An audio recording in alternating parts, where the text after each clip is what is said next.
il peut arriver que les nécessités d'une enquête en fait, conduisent voilà, à porter atteinte de fait à la considération de quelqu'un qui se présente, un homme politique par exemple, qui se présente comme bien sous tout rapport, d'une probité exemplaire et dont on va découvrir que ce n'est pas le cas.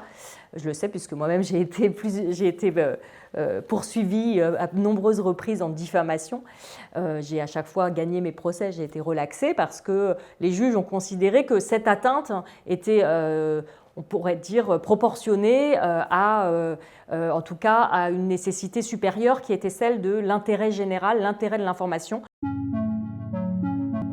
La liberté d'expression, elle est aussi largement, on va dire, détournée aujourd'hui sur les réseaux sociaux par des militants, des personnes qui ont un agenda. Et c'est toute la différence entre être journaliste, c'est-à-dire tenir des propos aussi qui sont vérifiés, essayer de s'en tenir aux faits, vérifier avec les spécialistes d'un sujet, et puis des militants qui, eux, ont un agenda politique, qui ont tout à fait le droit de s'exprimer. Aujourd'hui, la censure, elle ne vient plus de l'État, de façon, en tout cas, extrêmement rare. Elle vient de la société.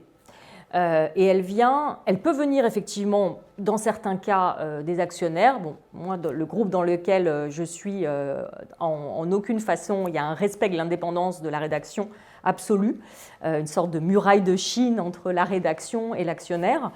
Mais ça peut arriver dans d'autres rédactions, moi je n'ai pas cette expérience, mais elle vient, pour moi, elle vient de la société et en particulier des groupes de pression militants, des lobbies militants.